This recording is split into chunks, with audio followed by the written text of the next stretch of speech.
सबको जय मसीह की। आप सब लोगों का स्वागत है क्लास नंबर 3 के बी पार्ट में। ये क्लास ABD1 है और हम 3 का बी पार्ट कर रहे हैं। तो आप लोगों से मैं रिक्वेस्ट कर रहा हूँ, अगर आप ये 3 का बी पार्ट देख रहे हो तो इस क्लास को अच्छे से समझने के लिए आप 3A को ज़रूर देखें। आइए हम प्रार्थना करते हैं।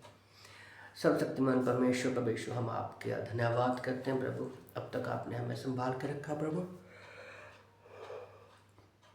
हम प्रार्थना करते हैं प्रभु, इस क्लास में भी आप हमारी अगुवाई करना। प्रार्थना प्रभु यीशु के नाम से मांगते हैं, आमीन आमीन। तो पिछली क्लास में हमने देखा, जो क्लास का नाम है कि प्रार्थना के विषय में हम सीख रहे हैं, बहुत कुछ हासिल करने वाली प्रार्थना।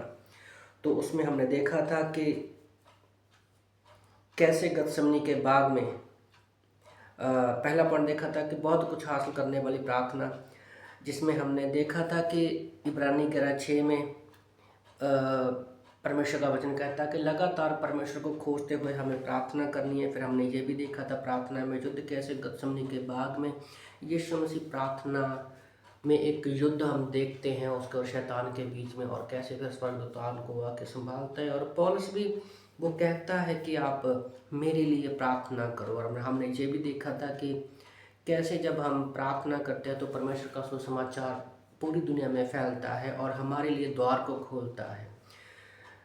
तो अभी हम जो तीसरा पॉइंट है, परमेश्वर पर बोझ डालना, तीसरा जो पॉइंट है परमेश्वर पर बोझ डालना, उसके बारे में हम जानेंगे। तो भजन संहिता 55 का 22 साम 55 में परमेश्वर का वचन कहता है, अपना बोझ यहोवा पर डाल दो तो वह तुझे संभालेगा और वही धर्मी को टलने ना देगा। तो जो पहला पत्रस अध्याय 5:8 में हम देखते हैं कि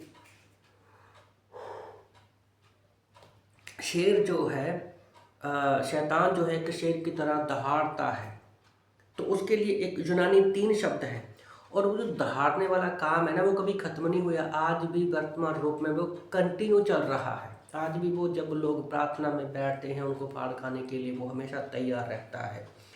तो यूनानी में उसका एक मतलब है, 3 मतलब एक्चुअल में, कि दहाड़ने के लिए जो शब्द इस्तेमाल किया गया है ओरोजोमाई, ओरोजोमाई OROUMAI,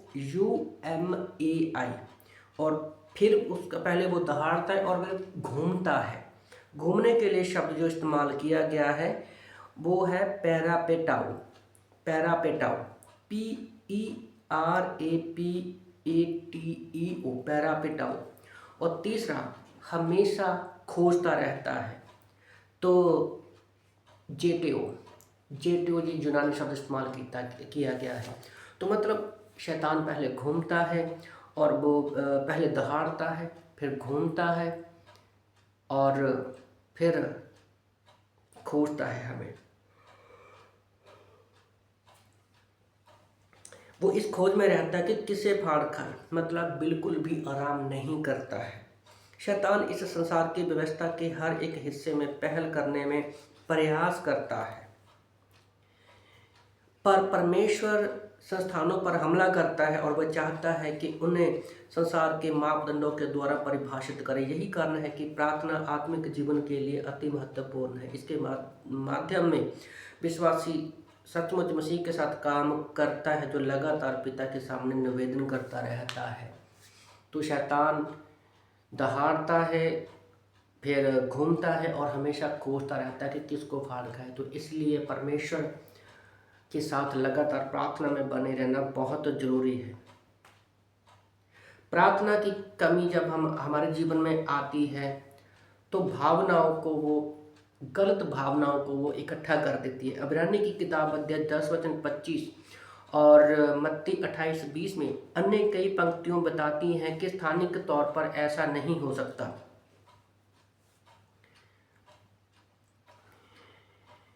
मसीह जिस क्षण यीशु मसीह को अपने व्यक्तिगत उद्धारकर्ता के रूप में ग्रहण करते हैं, वे तुरंत परमेश्वर की संतान बन जाते हैं, यूहन्ना की किताब अध्याय 1:12 के अनुसार। लेकिन अलगाव अक्सर अनुभव में महसूस किया जाता है। जब तक सफलतापूर्वक प्रार्थना में जीना बंद कर देते हैं तो शैतान आसानी से टूटे संबंध की भावना लेकर आता है। तो जब हम प्रार्थना बंद कर देते हैं, शैतान हमारे मन में एक विचार डालना शुरू कर देता है कि भावना में, हमें विचारों में एक तोड़ना शुरू कर देता है कि हमारा रिश्ता परमेश्वर के साथ टूट गया है, हम उसकी संतान नहीं है, हम स्वर्ग में नहीं जाएंगे। बहुत सारी चीज़ें हमारे मन में लेकर आता है और सबसे बड़ा यही कारण होता है कि हम प्रार्थना में भी नहीं बैठ पाते। हमारे मन में वो गिलानी आ जाती है कि नहीं, मैंने अभी पाप किया है और मैं अभी स्वर्ग नहीं जा सकता, प्रभु मुझसे नाराज हो गए। नहीं, ऐसा नहीं है। ओके, तो इसलिए लगातार प्रार्थना करते रहना बहुत ज़रूरी है। तो जो पॉइंट है परमेश्वर पर बोझ को डालना, तो मैं कुछ पॉइंट लिख रहा था बोझ के विषय में। तो बोझ के विषय में एक बड़ा पॉइंट हम लोग पढ़ते हैं मत्ती की किताब अध्याय 11 वचन 28 में। मत्ती की किताब अध्याय 11 वचन 28 और 29 लिखा है कि हे परिश्रम करने वालों, अपना बोझ मुझे दे दो और मेरा जुआ ले लो, क्योंकि वो हल्का है। तो परमेश्वर यहाँ पर पुकारता है और अपना बोझ देने को बोलता है। और सेम वचन दूसरा कुरिन्थियों अध्याय 11 का 28 और 29, इन दो वचनों में हम एक बोझ देखते हैं। तो एक तरह से मैंने इसका टॉपिक रखा था बोझ लेना, बोझ देना और बोझ लेना। सोचो ना, आप तब तक बोझ नहीं ले सकते जब तक आपके पास बोझ है। तो दो वचन बोझ के विषय में हमेशा आप याद रखिए, मत्ती की किताब अध्याय 11 वचन 28 29 और दूसरा कुरिन्थियों अध्याय 11 वचन 28 और 29। तो यहाँ पर बोझ में बड़ा फर्क है। ओके, मत्ती 11 28 29 में बोझ परमेश्वर आदमी को बोझ देने के लिए बोल रहा है। ओके, और दूसरा कुरिन्थियों 11 28 29 पढ़ेंगे हम। और बातों को छोड़कर जिसका वर्णन मैं नहीं करता, सब कलीसियाओं की चिंता प्रतिदिन मुझे दबाती है। किसकी निर्बलता से मैं निर्बल नहीं होता, किसकी निर्बलता से मैं निर्बल नहीं होता, किसके ठोकर खाने से मेरा जी नहीं दुखता। तो यहाँ पर पौलुस एक बोझ ले रहा है, वो कलीसियाओं की चिंता करता है। बोझ है पर यहाँ पर बोझ ले रहा है दूसरा कुरिन्थियों 11 28 29 में। और मत्ती में यीशु मसीह अपने बोझ कहता है कि मुझे दे दो। तो यहाँ पर पौलुस जो उजाड़ने वाला था कलीसियाओं को, वही वो बनाने वाला है। और मत्ती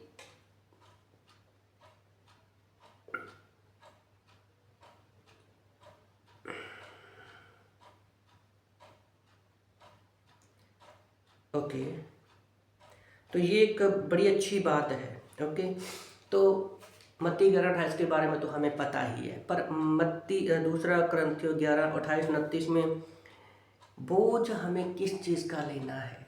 कई बार ना हम अपने ही बोझ में इतना दबे रहते हैं कि हम लोगों का बोझ ले ही नहीं सकते। आज हम सेवकाई करना चाहते हैं अपने दम पर, अपने सामर्थ से, पर ये काम परमेश्वर का है और ये काम परमेश्वर को ही करने दीजिए। तो कलीसियाओं का यहाँ पर वो बोझ ले रहा है और उनके लिए प्रार्थना कर रहा है। जैसे पिछले क्लास में भी देखा था कि यीशु मसीह और पौलुस प्रार्थना का अनुभव करने वाले दो महान व्यक्ति हैं। नए नियम में बहुत सारे हैं, बट यहाँ पर हम देखते हैं कलीसियाओं के मामले में। तो जब तक हम बोझ रहेंगे, हमारे बोझ परमेश्वर को नहीं देंगे, हम कभी भी परमेश्वर का बोझ अपने ऊपर नहीं ले पाएंगे। हम एग्जाम्पल देते हैं ना, अगर पानी का गिलास भरा हो तो उसमें और पानी डालेंगे तो वो उछलेगा। इसलिए गिलास को भरने से पहले उसको खाली करना बहुत ज़रूरी है। और जब हम यीशु मसीह पर विश्वास करते हैं, उसके लहू पर विश्वास करते हैं, उसका लहू हमें धो देता है, तो हम अंदर से एक नए बर्तन बन जाते हैं और उसमें परमेश्वर अपनी चीज़ें भरना चाहता है। ओके, तो याद रखो बोझ के विषय में, प्रार्थना के विषय में, कि मत्ती 11 28 29 में हमें परमेश्वर को बोझ देना है और दूसरा कुरिन्थियों 11 28 29 में हमें परमेश्वर के काम का बोझ लेना है। ओके, तो इनके बीच में हमें तीसरा पॉइंट है हमें आराम, चौथा पॉइंट है हमें आराम नहीं करना है। पॉइंट आगे पीछे हो सकते हैं, आप सिस्टमेटिकली लिख सकते हैं। तो अगला पॉइंट जो है, चौथा पॉइंट है शायद, अगला पॉइंट है कि आराम नहीं करना है।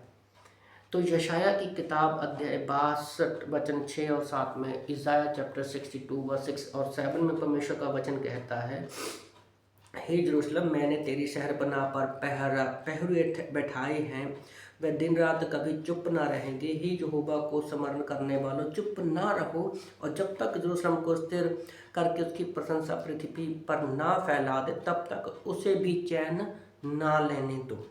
निरंतर प्रार्थना में लगे रहो। पहला थिस्सलुनीय अध्याय 5 वचन 17 में हम पढ़ते हैं। और रोमन की किताब अध्याय 8 वचन 34 में भी परमेश्वर का वचन कहता है, क्या ही धन्य है वह मनुष्य जो मेरी सुनता, वरन मेरी डेवढ़ी पर प्रतिदिन खड़ा रहता है और मेरे द्वारों के खंभों के पास दृष्टि लगाए रहता है। आराम मत करो। कभी कभी ऐसा होता है कि हम हर एक चीज़ से थोड़ा पीछे हटते हैं, थोड़ा रेस्ट लेते हैं, थोड़ा ब्रेक लेते हैं, पर प्रार्थना में हमें ब्रेक कभी नहीं लेना, क्योंकि शैतान अगर 24 घंटे कंटिन्यू फाड़ खाने के लिए लोगों को तैयार रहता है, तो हमें फिर प्रार्थना करने के लिए भी कंटिन्यू बने रहना है। वॉल्टर लुइस विल्सन ने अपने बाइबल के अधिरूपों के शब्दकोश में ये कहा था कि जागते रहना हृदय के उस मनोभाव का प्रतीक है जिसमें हमारा प्राण प्रभु को खोजता है। हो सकता है कि आप घुटनों पर नहीं बैठे हो सकता है आप बोलकर प्रार्थना नहीं करते हो, पर हम अपने मन में प्रार्थना को कंटिन्यू कर सकते हो। वो आगे लिखते हैं, और मधुर संगति में उसके चेहरे को देखने और उसकी आवाज़ को सुनने के लिए लगातार उम्मीद करता है। बड़ा अच्छा उन्होंने लिखा है, मैं फिर से पढ़ना चाहूँगा। वॉल्टर लुइस विल्सन ने अपने बाइबल के अधिरूपों के शब्दकोश में ये कहा था कि जागते रहना हृदय के उस मनोभाव का प्रतीक है जिसमें हमारा प्राण प्रभु को खोजता है और मधुर संगति में उसके चेहरे को देखने और उसकी आवाज़ को सुनने की लगातार उम्मीद करता है। जरूरी नहीं है कि प्रार्थना जब हम करते हैं घुटनों पर जाकर, जब बोलकर जोर जोर से चिल्लाकर ही प्रार्थना करनी है। हम कभी कभी ऐसी सिचुएशन में बैठे होते हैं कि बोलकर प्रार्थना नहीं कर सकते, पर वो कहते हैं प्राणों में प्रार्थना करना, मतलब अपने हृदय में, अपनी इच्छाओं में, अपनी भावनाओं में, अपने विवेक में, चेतन मन से हमें प्रार्थना करनी है। हम छोटी छोटी प्रार्थना कंटिन्यू करते रहना चाहिए, ओके, क्योंकि परमेश्वर हमारी प्रार्थनाओं को सुनता है। हमें आराम नहीं करना है। ऊपर दिए गए यशाया का पद उन पहलुओं का जिक्र करता है जो परमेश्वर को तब तक आराम ना करने देंगे जब तक यरूशलेम धरती पर स्थिर ना हो जाए, क्योंकि यरूशलेम धरती पर आने वाला है। ये उस आने वाले महादिन की ओर इशारा कर रहा है जिसका वर्णन यूहन्ना ने प्रकाशित वाक्य अध्याय 21 वचन 10 और 11 में नए यरूशलेम के बारे में कहा है। और वह मुझे आत्मा में एक बड़े और ऊंचे पहाड़ पर ले गया और पवित्र नगर यरूशलेम के मार्ग पर से परमेश्वर के पास से उतरते दिखाया। परमेश्वर की महिमा उसमें थी और उसकी ज्योति बहुत सी बहुमूल्य पत्थर अर्थात बेलौर के समान यशब की नाई स्वच्छ थी।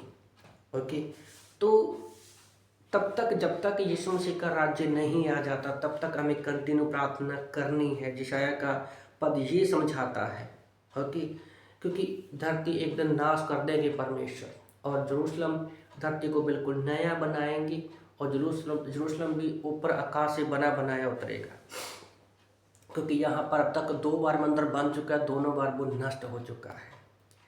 पहला थिस्सलुनीय अध्याय 5 वचन 17 में जो निरंतर शब्द है, मतलब लगातार अनुवाद किया गया है, उसके लिए जो शब्द है आडियोलिप्तोस, जिसका मतलब होता है निरंतर। पहला थिस्सलुनीय 5:17 में कि निरंतर प्रार्थना में लगे रहो, इसका मतलब कंटिन्यू अनुवाद किया गया है। इस शब्द का अर्थ होता है स्थायी, नित्य और अविराम। स्थायी मतलब लगातार बने रहना है। नित्य मतलब रोजाना हमें प्रार्थना करनी, अविराम बिना आराम किए। पहला थेसलोनिक 5:17 में जो निरंतर शब्द इस्तेमाल किया गया है यूनानी में, उसका मतलब है स्थायी, नित्य और अविराम के साथ। हमें परमेश्वर की आज्ञा कभी बदलती नहीं है। उसे अभी भी वे विश्वासी चाहिए जो प्रार्थना करना, जागे रहना और प्रार्थना के जवाब के लिए किए गए काम का इंतजार करना जारी रखेंगे। परमेश्वर उन लोगों को हमेशा खोजता है जो कंटिन्यू प्रार्थना करना, जागते रहना जारी रखेंगे। रोशनी और अंधकार के राज्यों के बीच में हर युद्ध को गुजरते दिन के साथ प्रचंड होता जा रहा है। जैसे पुराने जमाने के लोग शहर की दीवारों के ऊपर बचाव की मनसा से नजर रखते थे, चौकीदार तैनात करते थे, वैसे ही परमेश्वर चाहता है कि बुद्धि भरी सूझबूझ वाले विश्वासी जागते रहे और प्रार्थना करते रहे। याद रखो, दिन ब दिन माहौल खराब हो रहा है, हम महाक्लेश की तरफ बढ़ रहे हैं। सिर्फ एक ही भविष्यवाणी पूरी बाकी है धरती पर, वो है रैप्चर की।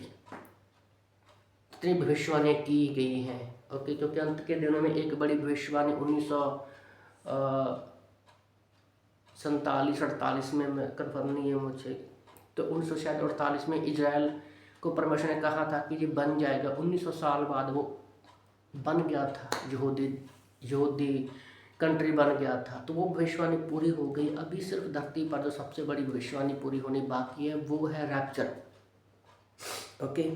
तो शैतान चाहता, उसको पता है कि उसका अंत क्या है, पर फिर भी वो लगातार कंटिन्यू चल रहा है कि लोगों को अपनी ओर खींचे और परमेश्वर की जो योजना है उसको वो तोड़ सके। तो इसलिए हमें आराम नहीं करना है प्रार्थना में, ओके। तो अगला पॉइंट है, हमें सिर्फ अपने लिए ही प्रार्थना नहीं करनी, हमें लोगों के लिए भी निवेदन करना है। तो निवेदन की ताकत मतलब मध्यस्थ की ताकत, निवेदन की ताकत जब हम दूसरों के लिए करते हैं, ये पॉइंट है। हेजकेल की किताब अध्याय 22:30 में परमेश्वर का वचन कहता है, मैंने उनमें ऐसा मनुष्य ढूंढना चाहा जो बाड़े को सुधारे और देश में निमित्त नाके के मेरे सामने ऐसा खड़ा हो कि मुझे उसको नाश ना करना पड़े, परंतु ऐसा कोई ना मिला। सोचना, परमेश्वर ऐसा ढूंढ रहा है कि जो दूसरों के लिए भी प्रार्थना करे। क्या हम अपने बारे में अपने दिल में सोच सकते हैं? 1 मिनट के लिए आप रुको, आप अपने मन में सोचो कि क्या मैं वो व्यक्ति हूं जिस पर परमेश्वर भरोसा कर सकता है। जैसे मूसा लोगों के लिए खड़ा हुआ जब वो लोगों को नाश करने वाला था, वो एक्चुअल में मूसा की परीक्षा हो रही थी। तो आज भी परमेश्वर चाहता है कि ऐसे लोग मिलें। तो मसीह के नाम में किसी भी कोशिश की सफलता सीधी तौर पर उनके लिए की गई प्रार्थना की मात्रा पर निर्भर करती है, ओके। मिशनरियों को भेजने का क्या फायदा यदि उनके लिए प्रार्थना ही ना की जा रही हो। सोचो, आपने एक मिशनरी के रूप में किसी व्यक्ति को भेज दिया और आप उनके लिए प्रार्थना नहीं करते, तो वह मिशन फील्ड में कभी भी कामयाब नहीं होगा। मैं प्रभु का धन्यवाद करता कि मुंबई में ग्रेटर ग्रेस में हर महीने पहला बुधवार जब रहता है मिडवीक सर्विस में, वहाँ पर प्रार्थना की जाती है। और वहाँ जाकर मैंने पहली बार बाइबल कॉलेज में था, तो मुझे एहसास हुआ कि अपने लिए ही नहीं बल्कि दूसरों के लिए मध्यस्थ की, दूसरों के लिए निवेदन की ताकत क्या होती है। और मैंने देखते देखते वहाँ पर चर्च को जो मिशनरी भेजे गए थे मेरे होते हुए उन कलीसियाओं को बढ़ते हुए मैंने देखा है, ओके। तो उनके लिए प्रार्थना करनी बहुत जरूरी है। यदि भटके हुए लोगों के लिए प्रार्थना ना की जाए तो उनके जीतने के सफल होने की उम्मीद कैसे कर सकते हैं। तो अगर हम प्रार्थना में लोगों के लिए ये प्रार्थना नहीं करते कि परमेश्वर ऐसे लोगों से हमें मिलवा जो सचमुच बोझ के मारे हुए हैं, जो टूटे हुए, जो भटके हुए हैं, अगर उन लोगों को हम अपने सामने लाने के लिए प्रार्थना नहीं करेंगे तो कोई फायदा नहीं है जाने का। आज के समय में एक दरार के भरे जाने की जरूरत है। अक्सर विश्वासियों को ये सवाल होता है, मेरी छोटी सी प्रार्थना क्या फर्क ला सकती है। आज हम कहते हैं मेरी प्रार्थना क्या करेगी, छोटी सी प्रार्थना 10 सेकंड की प्रार्थना बहुत कुछ कर सकती है। जब पतरस डूब रहा था पानी पर चलते हुए, तो उसने एक ही शब्द कहा, यीशु को मुझे बचा, तो परमेश्वर ने उसको बचाया। ओके। और स्वयं मूसा ने 3 बार प्रार्थना की और इज़राइल के राष्ट्र को अपनी आज्ञा की वजह से नष्ट करने से पहले परमेश्वर के हाथ को रोका। तो 3 बार निर्गमन में हम पढ़ते हैं। 1 मिनट के लिए हम लोग निर्गमन की किताब को पढ़ेंगे। निर्गमन 32:11-14।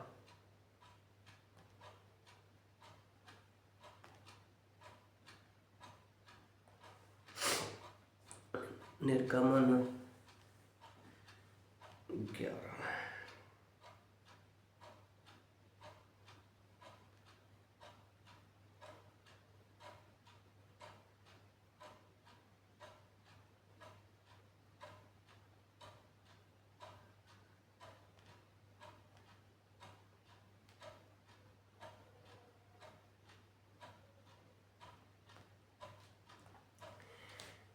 सॉरी, पढ़ने में समय जाएगा। ओके, तो यहाँ पर वो देखते हैं कि इज़राइल राष्ट्र की उनकी गलतियों की वजह से नष्ट करने से परमेश्वर का हाथ निर्गमन की किताब में मूसा 3 बार रुकता है। प्रेरितों के काम अध्याय 12 में हेरोदेस ने जब पतरस को कैद कर लिया था, तो तुरंत क्लीलिशा ने उस समय क्या किया, वो एकदम से घबराई नहीं। हो सकता है घबराई हो सकती है, पर फिर भी उन्होंने दूसरा कोई स्टेप उठाने से अच्छा किया कि सबसे पहले प्रार्थना किया। और उसके परिणाम स्वरूप क्या हुआ कि परमेश्वर को एक स्वर्गदूत को भेजना पड़ा और पतरस को आज़ाद किया। तो हमारी छोटी सी प्रार्थना बहुत कुछ कर सकती है। ओके। और पहला शमूएल अध्याय 12:23 में भी हम देखते हैं, भले ही इजराइल के राजा की मांग करने के द्वारा शमूएल और उसके पुत्रों को न्यायियों के रूप में खर्च कर दिया था, पर फिर भी वह उस देश के लिए प्रार्थना करता रहा। फिर ये मुझसे दूर हो कि मैं तुम्हारे लिए प्रार्थना करना छोड़कर यहोवा के विरुद्ध पापी ठहरूं। मैं तो तुम्हें अच्छा और सीधा मार्ग दिखाता हूँ। शमूएल हमेशा प्रार्थना करता रहा राजा साउल और उसके बेटों के लिए। भले ही परमेश्वर ने उसके बेटों को परमेश्वर ने न्याय के रूप में खारिज कर दिया था। तो सोचो ना, अगर हमारा कोई विरोधी है, हम उनके लिए प्रार्थना करने बंद कर देते हैं, तो ये हमारे लिए गलत है। तो हमें हमेशा दूसरों के लिए मध्यस्थ की प्रार्थना करते रहना चाहिए। आज यीशु मसीह रोमियो 8 के अनुसार क्या कर रहा है, वो आज हमारे लिए प्रार्थना कर रहा है। तो हमें कभी भी प्रार्थना करना नहीं छोड़ना है। ओके। बाइबल में सभी उदाहरणें जो भी हैं वो असली हैं। ओके। जो उस परमेश्वर की याचना कर रहे हैं वे प्रार्थना का उत्तर देता है। याकूब की किताब अध्याय 4:2 में पता चलता है कि तुम लालसा रखते हो, तुम्हें मिलता नहीं, तुम हत्या और डाह करते हो और कुछ प्राप्त नहीं होता, तुम झगड़े और लड़ते हो, इसलिए तुम्हें नहीं मिलता कि तुम मांगते नहीं हो। कुछ लोग विभिन्न हालातों में देखते हुए अंदरूनी लड़ाई से गुजरते हैं। यीशु मसीह हमारे लिए एक सबसे बड़ा निवेदक है। उसने कभी प्रार्थना करना नहीं छोड़ा। इब्रानी की किताब अध्याय 7:25 के अनुसार वो आज भी हमारे लिए प्रार्थना कर रहा है। और यूहन्ना की किताब अध्याय 14:12 में जब हम पढ़ते हैं, मैं तुमसे सच कहता हूँ कि जो मुझ पर विश्वास करता है, ये काम जो मैं करता हूँ वह भी करेगा, वरन इससे भी बड़े काम करेगा, क्योंकि मैं पिता के पास जाता हूँ। तो निवेदन भरी प्रार्थना बहुत कुछ हमारे जीवन में निवेश कर सकती है और उसकी ताकत का हम अंदाजा नहीं लगा सकते। ओके। तो वॉचमैन ने लिखा था, प्रार्थना के 2 छोर होते हैं, एक छोर उस व्यक्ति में होता है जो प्रार्थना करता है, और दूसरा छोर उस बात या व्यक्ति में होता है जिसके लिए वो प्रार्थना की जा रही है। तो एक छोर होता है कि एक व्यक्ति वो होता है जो इस किनारे पर होता है जो प्रार्थना करता है, और दूसरा उस पर जाके ख़त्म होती है जहाँ पर दूसरा किनारा वो होता है जहाँ पर जहाँ कोई बात होती है, जहाँ हम जिसके लिए प्रार्थना करते हैं, मध्यस्थ की प्रार्थना करते हैं। ओके, तो अक्सर दूसरे छोर के बदले जा सकते हैं। अक्सर दूसरे छोर के बदले जा सके से पहले प्रथम छोर में परिवर्तन से गुजरने की जरूरत है। याद रखो, अगर हम दूसरे को बदलना चाहते हैं तो सबसे पहले हमें बदलने की ज़रूरत है, क्योंकि जहाँ से हम जो प्रार्थना करेंगे वही उधर जाके उस प्रार्थना का उत्तर होगा।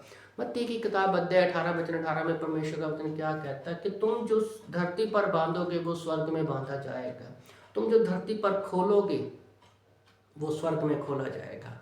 और हमारी प्रार्थनाओं को परमेश्वर, जब हम प्रार्थना करते हैं तो परमेश्वर प्रकाशित वाक्य के अनुसार हमारी प्रार्थनाओं को सोने के कटोरे में रखता है।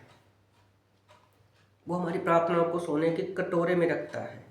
निवेदन की क्षमता के बारे में आप सोचो। ये संसार पाप के प्रभाव में रो रहा है, करा रहा है, नाश हो रहे हैं लोग, अपराध है, ओके, मारकूट है, कत्ल है, युद्ध है, जंग है, और इतने ज़्यादा ये बढ़ चुके हैं कि हमारी समझ के बाहर है। धर्म परमेश्वर के वचन की खराई पर बहस करता है और चुनौती देता है, जैसा कि यशाया की किताब अध्याय 59 वचन 14 में, ज़ाया चैप्टर 59 वर्स 14 में, कि सच तो ये है कि आज कुछ हद तक सच्चाई को बाजार में गिरने दिया जाता है। इसका मतलब ये है कि लोगों के उसके संसारिक सोच और जीवन शैली के पूर्व करने के लिए उसमें नया रंग दिया है, हल्का कर दिया है, तोड़ मरोड़ कर दिया है। तो शैतान ऐसी बहुत सारी चीज़ें जीवनों में लेकर आता है जिससे लोग डिस्ट्रैक्ट हो जाए। ओके, तो यदि मेरी प्रजा के लोग जो मेरे कहलाते हैं दीन होकर प्रार्थना करें और मेरे दर्शन के खोजी होकर अपनी बुरी चाल से फिरें, तो मैं स्वर्ग में से सुनकर उनका पाप क्षमा करूंगा और उस देश में ज्यों का त्यों कर दूंगा। अब से जो प्रार्थना इस स्थान से की जाएगी उस पर मेरी आंखें खोली और मेरे कान लगे रहेंगे। दूसरा इतिहास अध्याय 7 का 14-15 में। तो दूसरों के लिए निवेदन करने से पहले हमें अपने मन को तैयार करना है कि परमेश्वर हमें आप तैयार करें और हमारे जीवनों से ऐसी एक उदाहरण बने जैसे यीशु मसीह वो पाप से रहते थे और उन्होंने हमेशा दूसरों के लिए प्रार्थना किया। वो आए भी धरती पर हमारे पापों के लिए मरने के लिए थे। तो हमें दूसरों के लिए निवेदन करते रहना चाहिए, क्योंकि उसके द्वारा ही आज हम बचे हुए हैं। याद रखो, हमारे लिए कोई व्यक्ति था जो प्रार्थना कर रहा था और हम बचाए गए हैं, और उनकी प्रार्थना की वजह से ही, मध्यस्थ की प्रार्थना की वजह से ही हमारे पास कोई ना कोई पहुंचा। ओके, तो यहाँ पर पास्टर निष्कर्ष बताते हैं, सारी प्रार्थना जहाँ मसीह के नाम पर की गई किसी भी सेवा का मुख्य जो श्रेय है वो परमेश्वर की महिमा होनी चाहिए। हम मत्ती 6:9-13 में प्रभु की प्रार्थना का वापस ध्यान देकर ये सिद्धांत देखते हैं कि प्रार्थना स्वरूप परमेश्वर को जानने और उसकी पहचान से शुरू होती और समाप्त होती है। तो हम जब प्रार्थना करते हैं वो परमेश्वर कौन है, वो क्या कर सकता है, उसको याद करते हुए शुरू करनी है, और प्रार्थना परमेश्वर की ओर देखते हुए ही जो हमने सीखा है कि वो रटी रटाई प्रार्थना नहीं करनी है, हे पिता तू जो स्वर्ग में, तेरा नाम पवित्र माना जाए, तेरा राज्य है, वो प्रार्थना नहीं करनी, बल्कि उसके में बीच में जो परमेश्वर का सिद्धांत है कि उस पैटर्न को हमें फॉलो करना है। प्रार्थना रूपरेखा परमेश्वर को जानने और उसकी पहचान से शुरू होकर समाप्त होती है। तो इस रीति से प्रार्थना किया करो, हे हमारे पिता तू जो स्वर्ग में है, तेरा नाम पवित्र माना जाए, हमें परीक्षा में ना ला, बुराई से बचा, क्योंकि राज्य पराक्रम और हमारी महिमा तेरे ही है। जॉर्ज मुलर ने अपनी अनाथालय की सेवकाई के लिए प्रार्थना की हृदय का ये एक उद्देश्य अपनाया था इस काम का पहला उद्देश्य ये था कि परमेश्वर इस सच के द्वारा ऊंचा उठाया जाए कि मेरी देखरेख में उन अनाथ बच्चों को उनकी ज़रूरत की सब चीज़ें मिले। केवल प्रार्थना और विश्वास के द्वारा या मेरे साथी कार्यकर्ताओं के द्वारा किसी से भी मांगे बिना इसे ये देखा जा सकता है कि परमेश्वर अब भी विश्वास योग्य है और अब भी हमारी प्रार्थनाओं को सुनता है। ऐसा नहीं है कि बाइबल में ही सिर्फ प्रार्थनाएं सुनी जाती थी।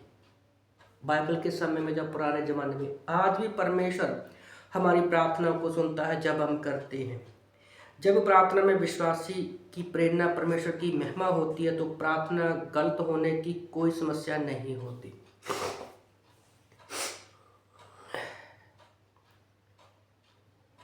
प्रार्थना में कभी कभी हम अपनी लालसा देखते हैं, पर जब हम परमेश्वर की महिमा प्रार्थना में देखते हैं तो वो कभी गलत हो ही नहीं सकती।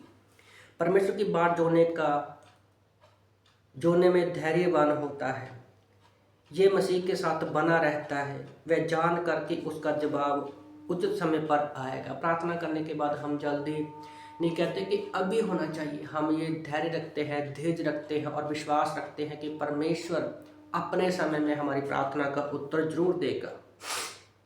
मसीही को एहसास होना चाहिए कि वो एक जीवित परमेश्वर है और अपनी विश्वास योग्यता को साबित करना पसंद करता है। हमारा यीशु मसीह जिंदा है, वो मुर्दों में से 30 दिन जिंदा हो गया। ओके, और जब हम परमेश्वर के सामने प्रार्थना करते हैं तो वो परमेश्वर हमसे सिर्फ अपनी महिमा चाहता है और वो अपनी विश्वास योग्यता को हम पर प्रकट करेगा। उम्मीद और उसके वचन में विश्वास के साथ प्रार्थना में उसके पास जाओ। वह अपने वादों की और विश्वास योग्य रहेगा, वह जवाब देगा जिसका नाम ऊंचा है। तो इसलिए मैं आप लोगों को उत्साहित करना चाहता हूँ कि आप कंटिन्यू प्रार्थना में बने रहें, क्योंकि जो जैसा टॉपिक है कि प्रार्थना बहुत कुछ करने वाली होती है। जो इसका पहला पॉइंट है बहुत कुछ करने वाली प्रार्थना। दूसरा पॉइंट है प्रार्थना में युद्ध करना। तीसरा पॉइंट है परमेश्वर पर बोझ डालना। अगला पॉइंट है आराम मत करो और निवेदन की ताकत।